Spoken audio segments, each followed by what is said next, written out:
Namaste. Jai Hind. Bharat Mata ki. Bharat Mata ki. Bharat Mata ki.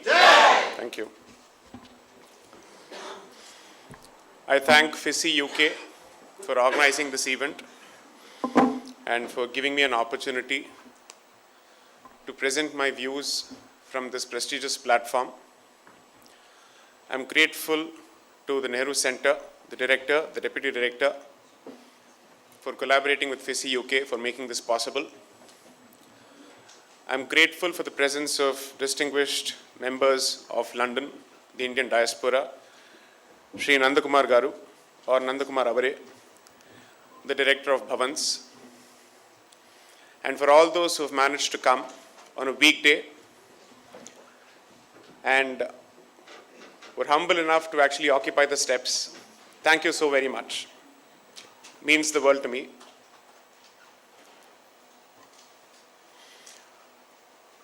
You know, the topic of reshaping India's global positioning is a subject on which people can actually write tomes and tomes, because I believe that this is the journey of Bharat's rediscovery. Rediscovery of its own sense of self, both from an external perspective as well as an internal perspective. As a country and a society which was under the colonial yoke for close to 100 years, it's not 200 years. If people were to actually go through the dates, I managed to share the dates in a couple of speeches when I was here as part of this tour. India, as we know it, the entire landmass comes under the colonizers' yoke only in 1847 after the annexation of Sindh. Until then, they're still in the process of annexing Bharat.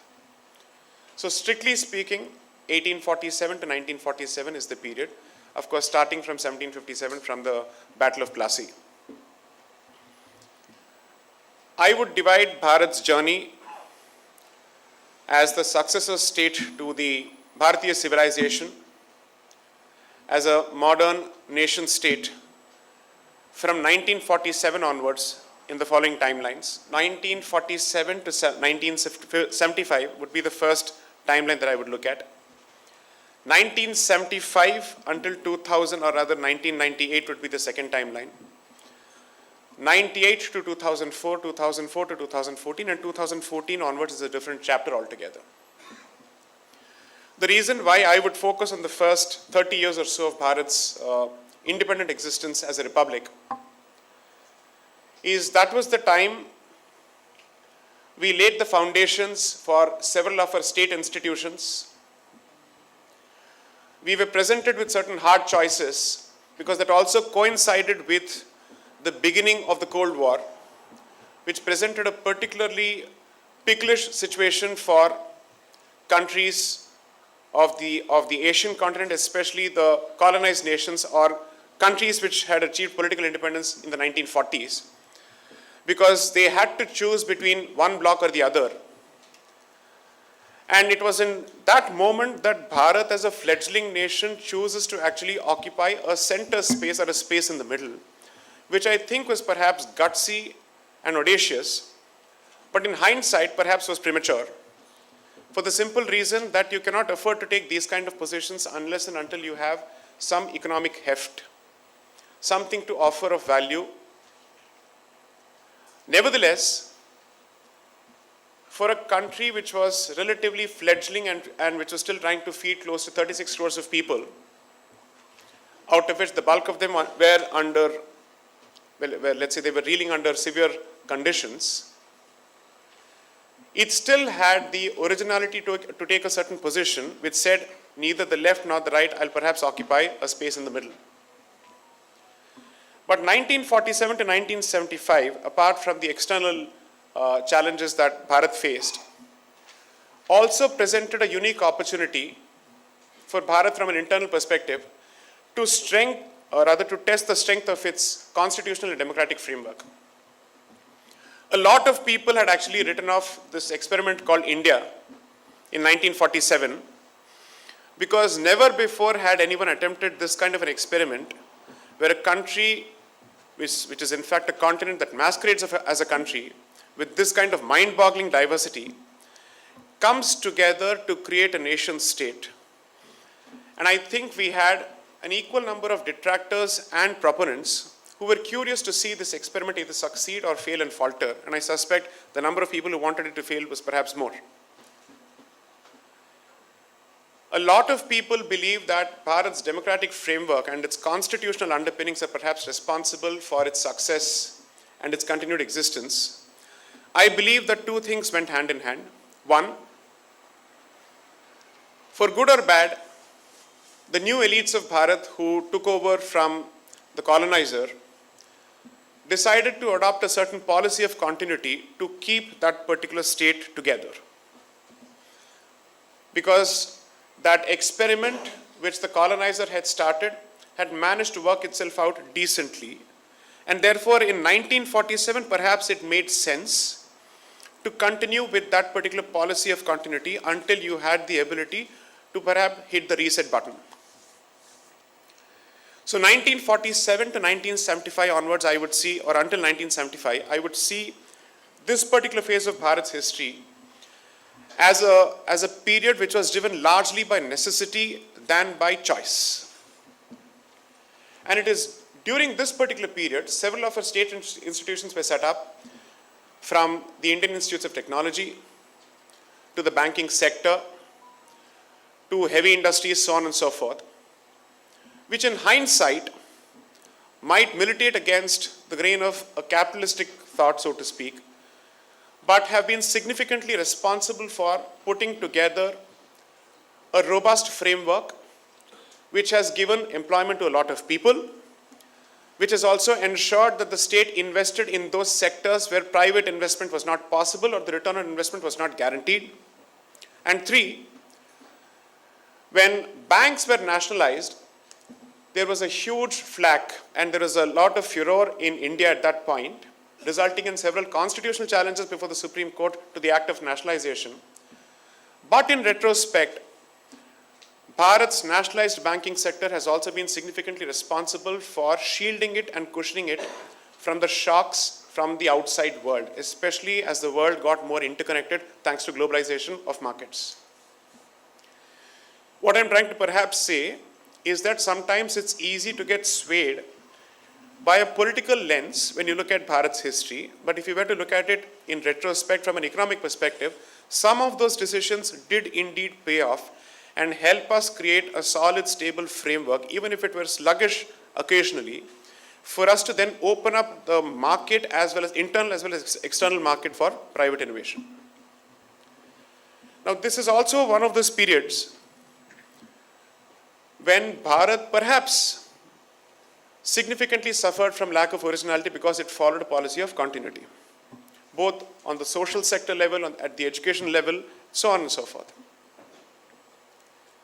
To my mind, 1975 to 1977, although is treated as perhaps one of the darkest phases of Indian constitutional history, exposed perhaps the brilliant phase of Bharat's democracy, for the simple reason that post-1977, when the elections were conducted, this country showed that it had the ability to not dissipate under the weight of dictatorship. Constitutional institutions started responding and pushing back through judgments to preserve the basic fabric of the Constitution, known as the basic structure of the Constitution. And people responded in kind to those who had suspended the Constitution for 2.5 years. That was perhaps the time when people should have lost faith both in the Constitution, in constitutional institutions, as well as democracy. Instead, that happened to be one of those instances or milestones when the public's faith in each of these institutions was only strengthened and reinforced.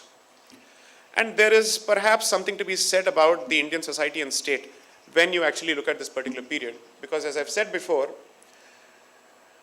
Bharat is not held together by a document called the Constitution. It is fundamentally held together by civilizational unity and the values which come or emanate from that particular civilization, which have made it possible for it to succeed as a constitutional democracy, when you look at the rest of the neighborhood around us, it tells you that it's not a document that is responsible for us surviving till date. It is the society that is responsible for us continuing to survive as a civilization and as a constitutional republic. Too often, I think, the Western lens focuses on institutions such as constitutional institutions without giving enough credit perhaps to the Indian society. Because if the document called the Constitution were the alpha and omega of ensuring democracy, and if it were a guarantor of democracy, then perhaps you should just look at the neighborhood that Bharat lives in. Despite the existence of a document called the Constitution, it's not as if they've been particularly great democratic successes. Therefore, while I don't think that the civilization alone should be given credit, because at the end of the day, the document and the civilization work hand in hand, it appears to be a fairly happy marriage and a fairly good handshake between the document and the society.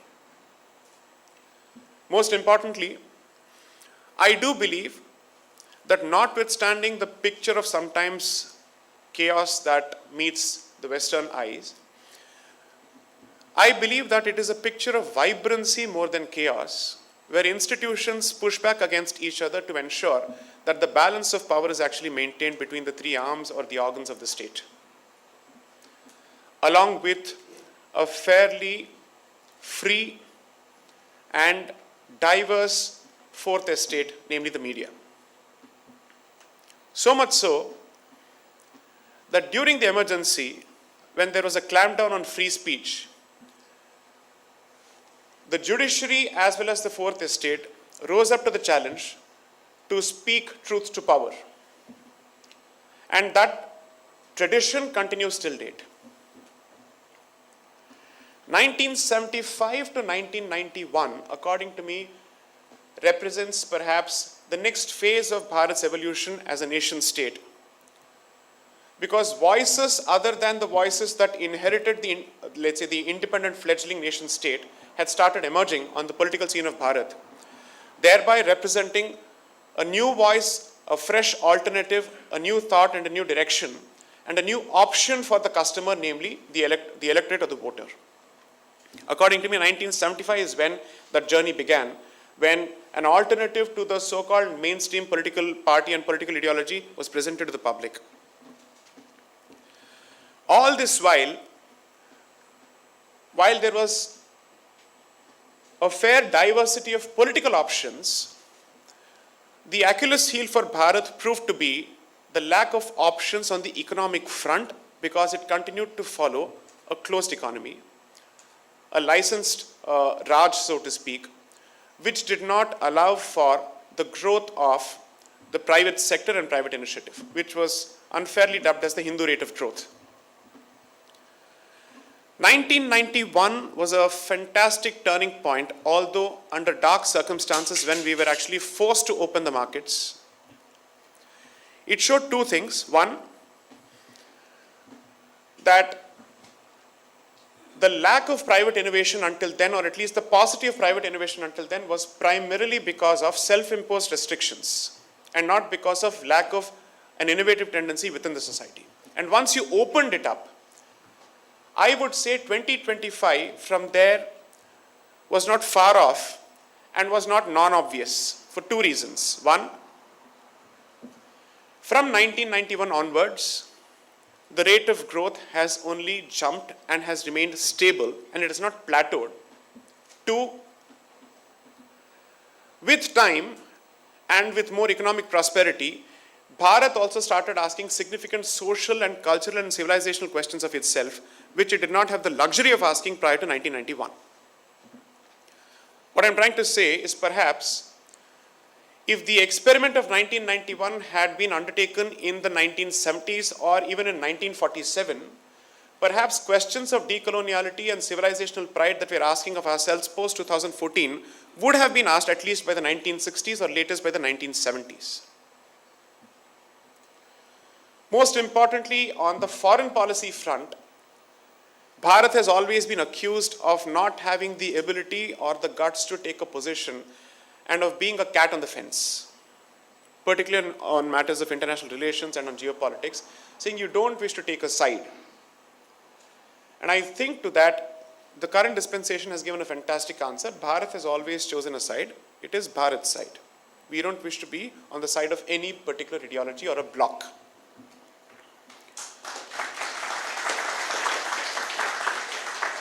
What has happened post 2014? Is it truly tectonic? Is it truly different? What marks it differently from the rest of the faces of Bharat? I am not going to say muscularity, I am going to say a calm sense of assertiveness. A composed sense of assertiveness, a certain degree of self-assuredness where you know who you are, or at least you've started asking yourself the right questions and you're hoping that the right answers present themselves. An explosion of voices on the social front, on the socio-cultural front. A fairly formidable challenge being presented to the status quo as it existed until 2014 on the worldview front and the civilizational front. So politics, society, and foreign policy and economics have gone hand in hand since 2014, where Bharat does not believe that it must necessarily equate politeness with weakness and has decided to operate from the front foot,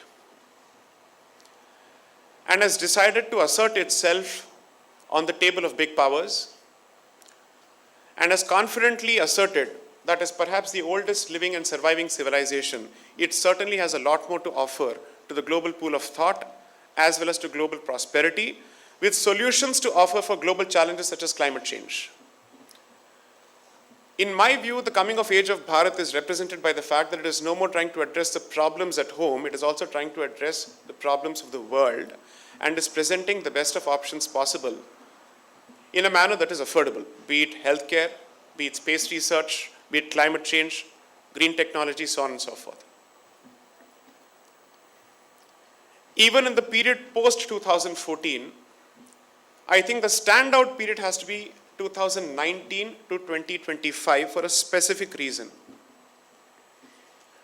Because finally Bharat has decided to turn around and look squarely in the eye at the legacy issues that it has, or legacy challenges that it has inherited, and has decided to address them one by one. The CAA being perhaps one of those examples, the amendment, not abrogation, of Article 370 being another. I would only request members of this audience, this knowledgeable audience, to go back and tell people that Article 370 was never abrogated. Abrogation means to excise out or to remove a particular provision from the book. It has never been abrogated, it has been amended, because Article 370 continues to exist in the Constitution as it stands.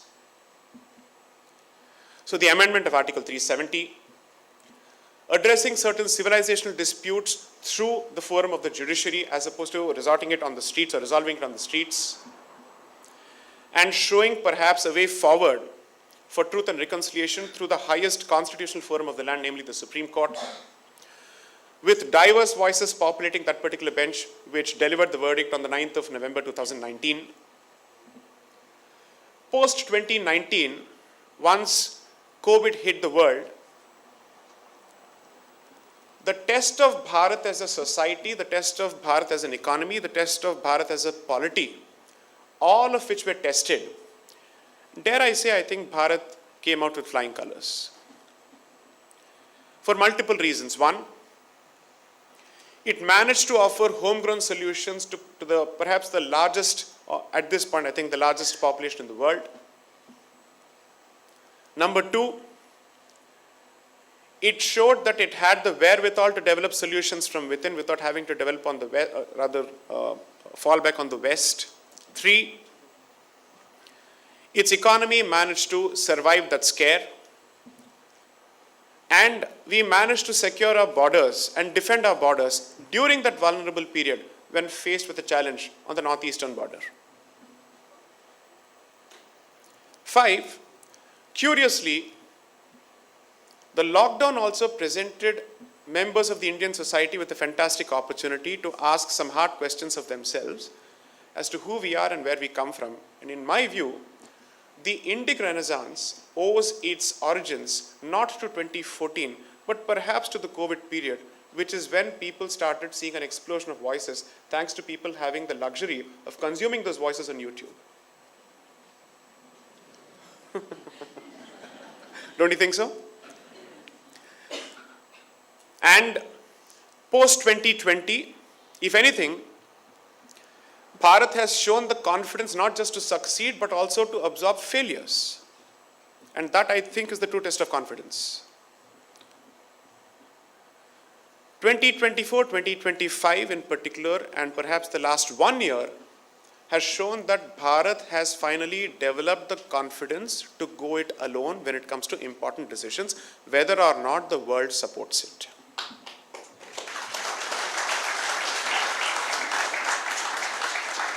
It has tried to play by the book when it comes to resolving certain outstanding issues, namely Kashmir, which according to us is not a dispute.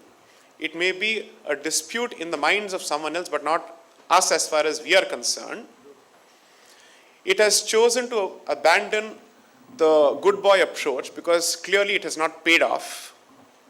And therefore it has said that we will resolve this matter on our own terms, in a manner of our choosing, at a time of our choosing, and we will not hold back anymore.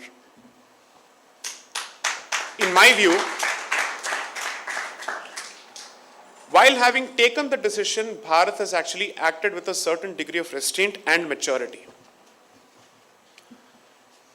It has meted out the lessons that were meant to be delivered to the aggressor, and it decided thus far and no further. And 3, it also decided to showcase its homegrown strengths in addressing that particular problem. From being perhaps the largest importer of arms and ammunition from the smallest of countries, it has now declared its ability to sell weapons to the biggest of nations and to the most powerful of nations. Should that be a matter of pride? In the world of a realist, absolutely yes. Perhaps in a pacifist utopia, the answer could be different, but we don't live in a pacifist utopian world. And therefore, I am certainly proud of the fact that Bharat has decided to showcase those abilities and has decided to actively engage with the rest of the world. The other thing that I think is of importance, which I think people are beginning to sit up and take notice, is that this country or rather the society has chosen to redefine certain terms and is not going to accept the glossary of definitions that has been bequeathed to it by the West. From definitions of development to definitions of democracy to free speech and whatnot, I think Bharat is evolving its own lexicon. While showcasing the fact that Bharat has the ability to occupy the table of big powers and engaging with modernity with a certain degree of confidence, it has also shown the rootedness to rediscover its roots and strike a balance between tradition and modernity without giving up one for the other. Because one tells you where you come from and the other decides where you will go. Both of them are equally important and both of them have to go hand in hand. So I think exciting times are ahead. The one aspect of Bharat's economic rise, which I think is seldom given credit for by international platforms, is the digital trifecta that it has come out with and the success with which it has been received by not just the urban population or the semi-urban population, but even the rural population. I can't think of any other jurisdiction or any other country where at this scale the UPI or Aadhaar or any other layer which was meant for digital payments would have met with this kind of resounding success. What that also tells you is that the myth of snake charmer was never true in the first place, because the native intelligence of the average Bharatiya has always been underestimated by the outsider. And too much of importance has been given to the ability to speak in Queen's English or the King's English.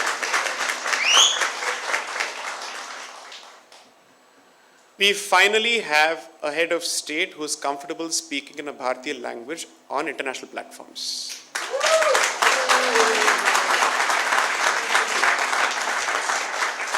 Who has the civilizational confidence to actively pitch for its soft power from the highest office of the land, highest executive office of the land. I don't think you should judge Bharat's success by the success of its metropolitan cities or the English-speaking elites. You should perhaps go to the tier 2 and tier 3 cities and you'll realize the sheer confidence of people coming from those parts of the country who don't or who cannot string a sentence in English, and they don't need to, and they still speak the language of innovation, entrepreneurship, and building of private capital. That, I think, perhaps is where the actual Bharat story lies. As part of this journey, according to me, what stands out and which is a crucial element of Bharat's foreign policy and perhaps even the domestic policy is that there was a point when India's diaspora were perhaps treated like destitutes, who did not feel the connection from the Indian state and who did not ever know whether the Indian state would stand up for them and reach out to them in times of trouble. But since 2014, I think a switch has been flipped on that front. And I can confidently say that the diaspora feels more Bharatiya since 2014, is much more confident straddling both the boats in terms of dual identities, and 3, knows that the mothership is constantly looking out for them in the event of trouble or otherwise.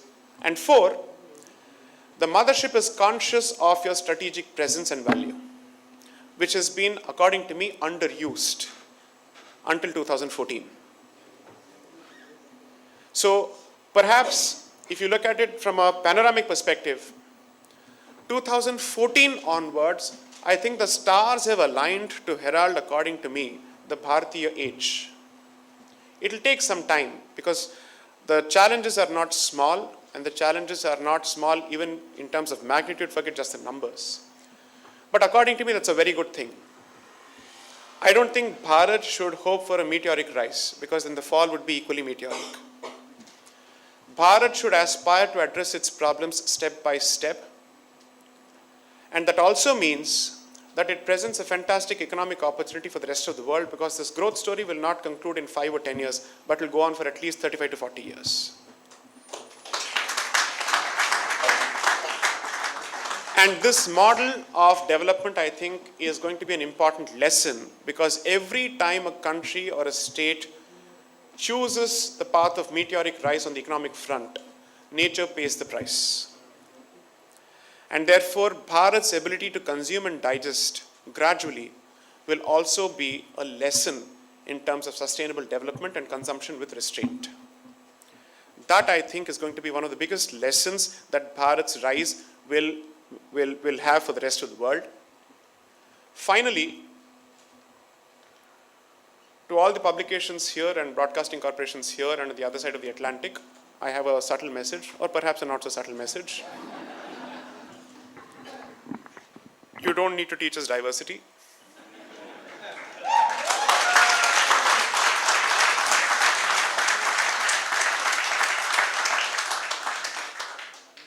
You don't need to teach us free speech, and you certainly don't need to teach us the value of democracy. These are values which we take for granted and we have grown up with. If anything, Bharat shall hopefully be in a position to teach the rest of the world the ability to coexist with multiple identities, including perhaps diametrically opposite identities or belief systems. That, I think, will be the lesson that Bharat will have to offer. But the path to that particular destination is not going to be easy, nor do I see that happening anytime in the future, in the near future at the very least. I think this will take at least 25 to 30 years. Between now and then, I suspect this will be a particularly volatile age where Bharat's resolve and will to reach its own goals will be tested by everyone who is interested in watching it fall, fail, and falter. This will be the time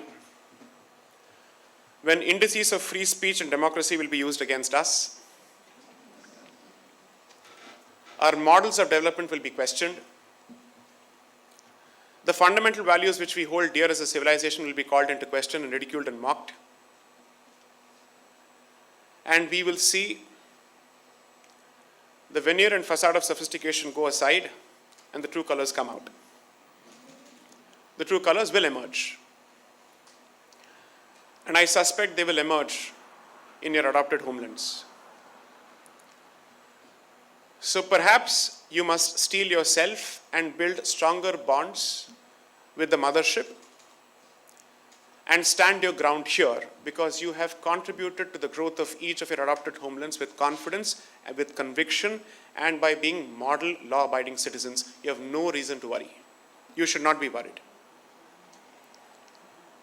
If anything, I would only urge members of the diaspora to actively work with organizations such as FISI UK to strengthen your roots, to make your voices heard in all platforms, and to make sure that your presence in public spaces and political spaces are not pixelated. If anything, it must only rise and increase. Because when the good people keep silent and stay aside, we know who will take over. And therefore, I think Bharat has an obligation, and Bharatiya diaspora has certainly the obligation of ensuring that the first world apparatus remains in the hands of law-abiding people and not those who wish to subvert those values, use those values to further the voices of tyranny and fascism of any hue or any shade. With this, I invite the audience to participate in this Mahayagna called Bharat, contribute to the best of your abilities, make sure that you become ambassadors of the Bharatiya story in letter, spirit, and action, and make sure that successive generations continue to remember that the umbilical cord goes back to Bharat, and there must be mutual investment from the state, the Indian state, into its diaspora and the other way around. This is the time for us to come together to present a united voice as Indians, as Bharatiyas. Should we fight fratricidal language wars at this time, or indulge in divisive identity politics at this point, the propagandists will get away. And perhaps that portal that has opened in the annals of time to finally carve out the Bharat story and to usher the age of Bharat, we would have lost it, and perhaps for good. So we should perhaps act with a certain sense of urgency, with a certain sense of purpose, and make sure that we do not let this opportunity pass. And importantly, for youngsters in the diaspora, I would urge you to take an active interest in Bharat as well as in your adopted homelands, and try and present Bharat's story in your respective spaces. And therefore, the diaspora has an obligation to create the fallback mechanisms in terms of institutional mechanisms to ensure that your children don't feel isolated and alone in college spaces and school spaces. Because that's where the problem starts and then it continues. Assume for a moment that you're patriotic and you still have faith in Bharat and you continue to associate yourself with the Bharatiya identity. The investment of the opposite side is in the mind spaces of your children, because that is the battleground. That is the all-important battleground, because they know for a fact that perhaps they have lost the narrative of the present, therefore their investment is in the future. It's in tomorrow. So I think with this sense of vigilance and sense of purpose, I think we must act. I'm open to questions. Jai Hind, Vande Mataram. you.